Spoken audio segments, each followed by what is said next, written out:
গভীর রাতে জেগে যখন উঠবে মোর স্বামী, নিজের হাতে তুলে দেব জুড়োই পানি।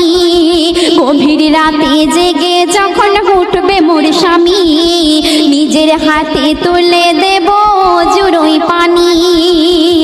তারপর পাশাপাশি তাহাজ্জুদের, ওগো পাশাপাশি তাহাজ্জুদের পড়ব নামাজ দুইজনা, পড়ব নামাজ দুইজনা।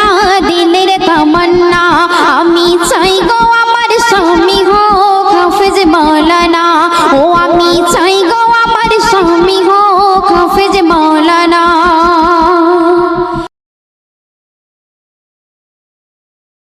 গভীর রাতে জেগে যখন উঠবে মোর স্বামী, নিজের হাতে তুলে দেব জুড়োই পানি। গভীর রাতে জেগে যখন উঠবে মোর স্বামী, নিজের হাতে তুলে দেব জুড়োই পানি। তারপর